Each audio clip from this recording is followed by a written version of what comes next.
Imagine one short email, just a single line, quietly changing the course of an entire royal life. What if everything you thought you knew about a modern fairy tale began with one private moment, never meant for the public eye?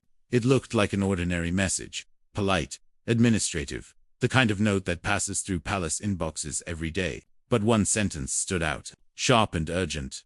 I can't begin to tell you what it will say about the institution if this isn't resolved before the baby's arrival and the wedding. It didn't read like a memo. It sounded like a warning. February 2018. There had been no public announcement, no confirmed pregnancy, no media whispers. Yet Prince Harry wrote, as if time itself was running out. Every word carried pressure, and inside the palace, that pressure landed hard. Meetings grew longer, decisions sped up. Conversations that were usually calm and procedural suddenly carried a nervous hush. The royal institution, built on tradition, patience, and precedent, began moving with an unfamiliar urgency. Harry believed what he had been told, completely, and that belief changed. Everything timelines that normally stretched over months were compressed into weeks, protocols bent. The engagement, barely a year into the relationship, accelerated with remarkable speed. Behind closed doors, palace staff noticed it. The phrase "before the baby arrives" became an invisible engine driving every decision to the public. It looked like a fairy tale. Smiles, interviews, hand-holding in palace gardens. But internally, the machine of monarchy was spinning fast. Even the Queen, steady and deliberate, asked for clarification more than once. Then suddenly, the urgency vanished. By March 2018, the frantic pace slowed. Meetings returned to normal. The tension evaporated. Quiet whispers followed. Meghan had allegedly told Harry she had lost the baby. Whether the pregnancy ever existed or not, its disappearance raised questions.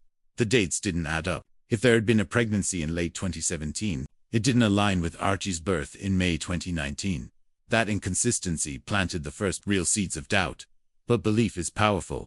Harry had acted on a truth he never questioned, and that belief pushed him to protect, to promise, to move faster than certainty allowed. Those choices had consequences, not just personal ones, but institutional ones. Observers later noticed a pattern in Meghan's dynamics. First, vulnerability, a softness that drew protection. Second, partnership framing conflict as us versus them, binding Harry closer. Third, the star commanding attention effortlessly, while Harry often stepped back. Each mode affected him differently. Vulnerability triggered defense. Partnership created loyalty. Stardom shifted balance. These weren't just emotional moments. They shaped decisions, watched by millions. By May 2018, the wedding was unstoppable. Approval granted. The chapel prepared. The world watched perfection. Flowers, tiaras, ceremony. But the urgency that had driven it all had already done its work and disappeared. The trap wasn't cruelty. It was belief without verification. Harry thought he was acting out of love. But acting on hope instead of certainty can permanently alter a path. Years later, he is no longer just a prince. He's a man shaped by decisions made under private pressure.